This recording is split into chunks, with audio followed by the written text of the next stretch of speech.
හිරු tips අපි අද මේ වීඩියෝ එකෙන් කතා කරන්න බලාපොරොත්තු වෙන්නේ ඔයාට හොඳින්ම ගැලපෙන සහකරු හෝ සහකාරිය තීරණය වෙන විදිහට ලග්නත් එක්ක සසඳලා බලද්දී ඉතින් මේ හැමතරව පොරොන්දම් ගැලපීම සහ අනිත් හැමදේම බලන්න ඕනේ. ඉතින් ලග්න සම්බන්ධයෙන් බලනකොට ලග්නයට මොන ලග්නයෙන්ද ගැලපෙන්නේ කියලා පොදුවේ ගත්තාම ඒ කියන්නේ මේ ලග්නේ තියෙන ගොඩක් දෙනකොට පොදුවේ තියෙන ලක්ෂණ තමයි අපි මෙතනදී ගන්නෙ. ඉතින් ගොඩාක් කටින් මේක තියෙන්න පුළුවන්. එතකොට මේවට මොන වගේ ලග්න වලින්ද ගැලපෙන්නේ සහ මේ ලග්නයේදී විවාහය සම්බන්ධ තියෙන පොදු ලක්ෂණ මොනවද කියන දේ අපි කතා කරනවා. අපි මේක වීඩියෝස් දෙකක් විදිහට තමයි කරන්නේ. ඉතින් මේ පළවෙනි වීඩියෝ එකේදී මේෂ, වෘෂභ, මිථුන, කටක, සිංහ සහ කන්‍යා කියන ලග්න හයේ දේවල් අපි කියනවා. ඊට පස්සේ එතනින් එහාට තියෙනවා තව දෙවෙනි වීඩියෝ එකක් විදිහට තුලා, වෘශ්චික, ධනු, මකර, කුම්භ, මීන කියන දේ. ඉතින් අපි වීඩියෝ එක කතා කරගෙන යමු. ඉතින් සාමාන්‍යයෙන් මේ වෙනකොට ජ්‍යොතිෂ්‍ය වේදියේ කියන එක ගොඩක් වෙලාවට විශ්වාස කරනවා විවාහ සම්බන්ධ දේවල් වලදී. පොරොන්දම් ගැලපීමේදීම ගොඩක්ම දෙනෙක් මේ වෙනකොටත් කරනවා. ඉතින් එදිනදා ජීවිතයට ඇතිවෙන බලපෑම් පිළිබඳ දැන ගැනීමට ගොඩක් වෙලාවට ජන්මපත්‍රය අනුව තමන්ගේ අනාගතය දැන කියා ගන්නට තමයි මේක විශ්වාස කරන්නේ. ගොඩක් වෙලාවට මෙතනදී කතා වෙන්නේ ඒගොල්ලන්ගේ කායික එකතු එහෙම නැත්නම් ලිංගික ජීවිතය සම්බන්ධයෙන් තමයි කතා වෙන්නේ එකින් එක. ඉතින් අපි පළවෙනි ලග්නයෙන්ම බලමු. මේෂ ලග්නය තමයි පළවෙනියට තියෙන්නේ. ඉතින් මේෂ කියන්නේ සාමාන්‍යයෙන් හඹා යෑමේ කාර්යය සිදු කරන ලග්නයක් කියලා තමයි හඳුන්වන්නේ. ඉතින් මේගොල්ලෝ එතකොට ලුහු බැඳීමට වඩා ජනප්‍රියතාවයක් දක්වනවා. ඉතින් මේ මේෂ ලග්න හිමියා පසුබෑව අවස්ථාවන් වලදී පවා උන්ගේ තියෙන පැහැදිලි අධිෂ්ඨාන ශක්තිය මනාලෙස දැක ගන්න පුළුවන්. මේගොල්ලෝ අනෙක් අය සමග තම අදහස් වමාරු කර ගැනීමට කැමැත්තක් දක්වන පුද්ගලයන් ලෙස තමයි හැඳින්වෙන්නේ. ඒ අතර හොඳ ආදරවන්තයන්ද වෙනවා. මේෂ ලග්න හිමියන් නිදහසේ සිටීමට තමයි වැඩිපුරම ප්‍රිය කරන්නේ. ඉතින් මේ කටියට වඩාත්ම ගැලපෙන ලග්න සහකරුවන් විදිහට ගන්න පුළුවන් තුලා, මිථුන, සිංහ සහ ධනු කියන ලග්නවල උපදිච්ච කට්ටිය. ඉතින් මේවා පොදුවේ දෙන අදහස් තියෙන්නේ. එතකොට වෘෂභ ලග්නයේ සම්බන්ධයෙන් ගත්තට පස්සේ වෘෂභ ලග්න හිමියන් පිළිබඳ අවධානය යොමු කරන විට ඔවුන් තම ආදරවන්තයා හෝ ආදරවන්තිය සමග එකිනෙකා හා ලිංගික ඇසුරු කරන අවස්ථාවලදී ඉතා සංවේදී ලෙස හැසිරෙන කට්ටියක්. සුවඳ විලවුන් වර්ග භාවිතය මගින් අලංකාර ලෙස සිටීම මගින් ස්පර්ශයෙන් ඊට අමතරව ඔවුන් හා සංවාදයේ යෙදීම මගින් ඔවුන්ට හැඟීම් පුබුදවාලෙන්න පුළුවන්. ඉතින් එමෙන්ම මෙවුන් තම සහකරු පිළිබඳ ඉතා හොඳින් සොයා බැලීම් සිදු කරන ලබන කට්ටියක්.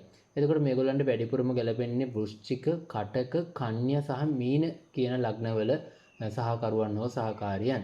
ඊළඟට තියෙන මිථුන ලග්න හිමියන් ගැන. මිථුන ලග්න හිමියන් කියන්නේ ඉතාමත් විවෘත මනසක් ඇති පුද්ගලයන් ලෙස හැඳින්වෙන අතර මේගොල්ලන්ට නිර්වෘත සම්බන්ධයෙන් කිසිම ගැටලුවක් නැහැ කියලා තමයි කියවෙන්නේ. අනිකා තමා කෙරෙහි වශී කර ගැනීමේ හැකියාවකින් යුක්ත වෙන මේගොල්ලෝ විවිධ ස්ථානවල විවිධ ආකාරයෙන් තම ලිංගික එක්වීම සිදු කිරීමට කැමැත්තක් දක්වන කට්ටිය. මිථුන ලග්න හිමියන්ගේ තම හැඟීම් සංනිවේදනය කිරීමේ කාර්යය තීරණාත්මක සාධකයක් බවද දැක්වෙනවා. එතකොට මේගොල්ලන්ට වැඩිපුරම ගැලපෙන සහකරුවන්ගේ ලග්න විදියට ධනු, තුලා, සිංහ, මිථුන සහ කුම්භ කියන ලග්න වලින් බලා ගන්න පුළුවන්. ඊට තියෙන කටක ලග්න සම්බන්ධයෙන් කටක ලග්නයේ යනු සාමාන්‍යයෙන් හැඟීම් පිළිබඳව කතා කරන ලබන ලග්නයක්. මොවුන් ලිංගික එක්වීමේදී තම සහකරුවෝ සහකාරිය සමග ඉතා ගැඹුරු සම්බන්ධතාවයක් ගොඩනගා ගැනීමට තමයි ප්‍රියතාවයක් දක්වන්නේ. එමෙන් මොවුන් ලිංගික කාර්යය සෙමෙන් පටන්ගෙන කෙමෙන් තම රිද්මය වර්ධනය කර ගැනීමට දැඩි ඇල්මක් දක්වන්න කට්ටියක් වෙනවා. එමෙන්ම කටක ලග්න හිමියන් තම සියලුම සංවේදනයන් ලිංගික සංසර්ගයේදී භාවිතා කරනු ලබනවා කියලා තමයි කියවෙන්නේ. එතකොට මෙතනදී වඩාත්ම ගැලපෙන සහකරුවන් විදියට මකර, වෘෂභ, සිංහ සහ මීන ලග්නවල තියෙන ඒවා අපිට ගන්න පුළුවන්. ඉතින් සිංහ ලග්නේ තමයි ඊළඟට තියෙන්නේ. සිංහ ලග්න හිමියන් සතු ඔයගොල්ලන්ගේ ජීවිතයේ ලිංගික තෘප්තිය ලබා දීමට අවශ්‍ය කාමාශාව, ශක්තිය සහ ජවය දකින්නට පුළුවන්.